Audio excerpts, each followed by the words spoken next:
সবাইকে ধন্যবাদ আবার খবর দিকে লক্ষ্য রাখার জন্য। যেই ভাবলাম শীতটা বেশ জাঁকিয়ে পড়বে, সে আবার মেঘের আনাগোনা। বর্ষা যেন আমাদের পিছুই ছাড়ছে না, বেশ কয়েকটা বছর ধরে, কয়েকটা মাস ধরে। শীত, গ্রীষ্ম, বর্ষা, শরৎ সবসময়ই একটা বৃষ্টির পূর্বাভাস বা বৃষ্টির একটা খবর চলছেই। আজকে বৃষ্টি বন্ধ, তো দেখবেন ঠিক 15 দিনও হলো না আরও বৃষ্টি শুরু। আর বৃষ্টি ভালো লাগে না, বিশেষ করে শীতকালে। কিন্তু কিছু তো করার নেই, প্রকৃতির হাতে আমরা সবাই বন্দী। তাই প্রকৃতি যা করবে তা মেনে নিতেই হবে প্রত্যেককেই। চলুন শুরু করি আগামীকাল কী হতে চলেছে আমাদের পার্শ্ববর্তী এলাকার আবহাওয়া। আগামীকাল অর্থাৎ রবিবার দিন সকালের দিকে আকাশ থাকবে মোটামুটি কিছুটা কুয়াশাচ্ছন্ন। বেলা বাড়ার সঙ্গে সঙ্গে আকাশ কিছুটা হলেও পরিষ্কার থাকবে, কিন্তু যত বেলা বাড়বে তত কিন্তু আস্তে আস্তে আকাশ মেঘলা হওয়ার সম্ভাবনা আগামীকাল।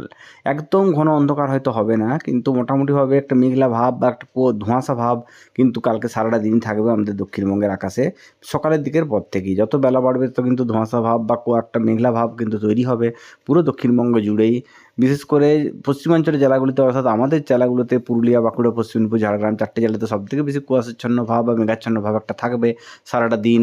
কিন্তু কলকাতা সংলগ্ন এলাকায় কিছুটা হলেও পরিষ্কার থাকবে আকাশ, কিন্তু কালকে মোটামুটিভাবে পুরো পশ্চিমবঙ্গ, পুরো দক্ষিণবঙ্গ জুড়েই কিন্তু আবহাওয়া থাকবে মোটামুটি মেঘলা। তবে আবারও সেই বৃষ্টির পূর্বাভাস দিতে চলেছি, কারণ আর বেশি দিন নয়, আর একটা দিন হাতে।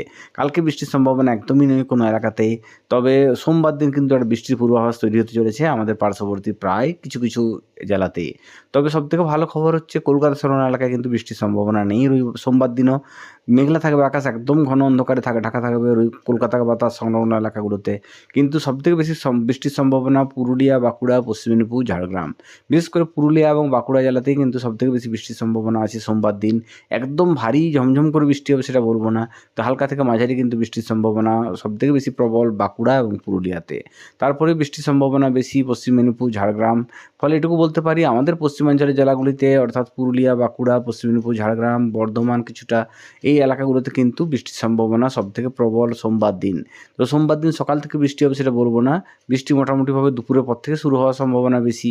যদিও কালকে রাত্রে যে আবহাওয়ার খবর দেবো তাতে বলে দেবো কোন টাইমে বৃষ্টি হতে পারে। কিন্তু এখনও পর্যন্ত যেটুকু দেখতে পাচ্ছি, সোমবার দিন দুপুরের পর থেকে সন্ধ্যের মধ্যে বা রাত্রের মধ্যে কিন্তু বিক্ষিপ্তভাবে কোথাও হালকা, কোথাও বা মাঝারি বৃষ্টির সম্ভাবনা তৈরি হবে সোমবার দিন আমাদের পার্শ্ববর্তী বিভিন্ন এলাকাতে। কিন্তু বেশিরভাগ এলাকায় আকাশ থাকবে মেঘাচ্ছন্ন, একদম ঘন অন্ধকারে ঢাকা থাকবে। কিন্তু সবথেকে বেশি বৃষ্টির সম্ভাবনা আমাদের 4টে জেলা বা 5টে জেলা, যেটুকু বলতে পারি পশ্চিমাঞ্চলের 4-5টা জেলার মধ্যেই কিন্তু সীমাবদ্ধ থাকবে বৃষ্টির পরিমাণ। মঙ্গলবার দিনও কিন্তু বৃষ্টির সম্ভাবনা না থাকলেও সকালের দিকে আকাশ থাকবে প্রধানত মেঘলায়। বেলা বাড়ার সঙ্গে সঙ্গে আস্তে আস্তে আকাশ পরিষ্কার হবে। বুধবার থেকে আকাশ একদম মেঘলা, মেঘ কেটে গিয়ে আকাশ একদম রৌদ্রোজ্জ্বল থাকবে। এবং যত দিন বাড়বে, অর্থাৎ বৃহস্পতি, শুক্রবারের পর থেকে অসম্ভব ঠান্ডা পড়তে চলেছে পুরো দক্ষিণবঙ্গ জুড়েই। ফলে এটুকু বলতে পারি, এই ঠান্ডার খবর বলছি, আরও দেখবেন না 2 দিন পর বৃষ্টি হবে, কিন্তু কিছু তো করার নেই।